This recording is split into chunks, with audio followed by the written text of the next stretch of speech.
Now to former New Zealand Prime Minister Jacinda Ardern, who's been named as a member of Prince William's Environmental Initiative. Prince William said her lifelong commitment to supporting sustainable and environmental solutions, along with her experience as Prime Minister of New Zealand, will bring a rich infusion of new thinking to our mission.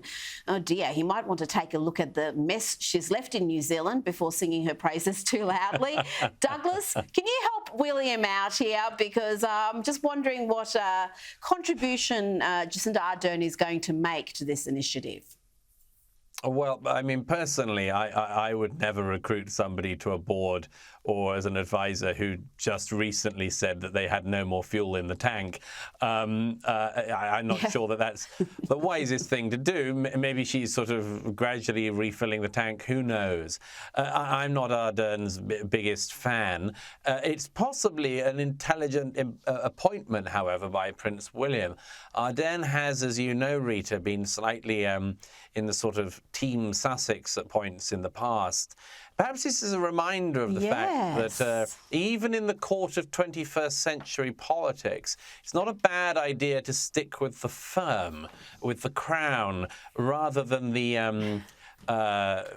the most sort of disparate branches of the family who are waging war on the family. Much better actually just to stay in the circle of the family themselves. And that's what Ardern's done. Perhaps it's one of her last acts of real politicking.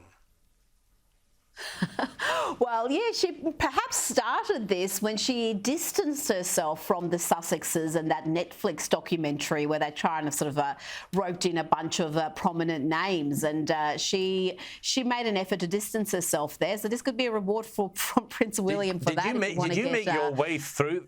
Did you make your way through that, Rita?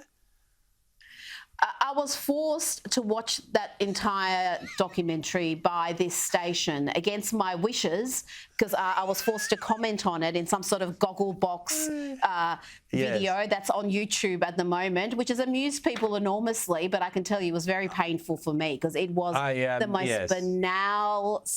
Oh, it wasn't even interesting. And I like trashy TV. I'll watch the Kardashians. It made the Kardashians look like some sort of, I don't know, Sopranos masterpiece. Yeah. Made the Kardashians look like Herodotus.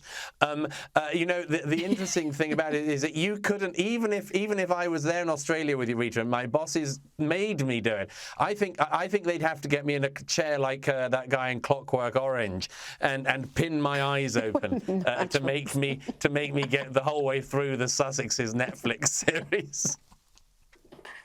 It was a bit like that. It was.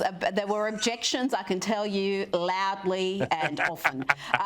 Now, talking about the Sussexes, it seems every single week I ask you about yet another award being bestowed upon the overprivileged and underworked Meghan Markle. This week is no exception. The New York Post is reporting Meghan is set to be awarded the 2023 Women of Vision Award. Really? And will be presented to her by prominent feminist activist Gloria Steinem. So some big names here.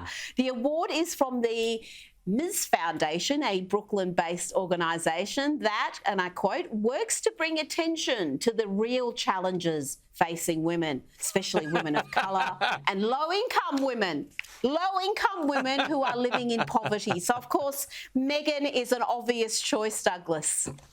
Look, Rita, you've got to have some sympathy, remember. I mean, the Sussexes are no longer in Frogmore Cottage. They could arguably be said to be a low-income family at this point who understand what people do when they're scraping by with only about 4 houses. Meghan Markle is turning into this decade's Caitlyn Jenner. You remember when Caitlyn Jenner first announced that he was a she, and did a clean sweep of the awards season that year. Got absolutely every award. Sports Person of the Year, Woman of the Year, Beauty Glamour Woman of the Year. And if basically, at that point, in about 2015, 2016, if you didn't give all awards to Caitlyn Jenner, you were a big old transphobe. Meghan Markle, Meghan Sussex, seems to have the same role these days, except that, to give her credit, Caitlyn Jenner actually was given awards that existed before and people had heard of, like the Arthur Ashe Courage Award. The thing about the Meghan Awards is nobody's heard of any of the ones that she's receiving. They're all the sort of women who in 2023 want to give a framed certificate to a woman who hasn't suffered anything in the name of oppressed women everywhere who've lost one of their homes in Windsor but is just having to get by their mansion in LA 2003 award. It's a very strange sight, but I don't think she's ever going to come in sniffing distance of a real award that anyone has ever heard of or has any respect for. Well, we'll see, because, let's see if her political career becomes a reality, because that's been all the conjecture in recent weeks, that is what she's positioning for. And where else but in California could someone who's got the credentials of a Meghan Markle win political office? She could be the next president of the USA. You never know. Douglas Murray, thank you so much for joining me. Great pleasure as always.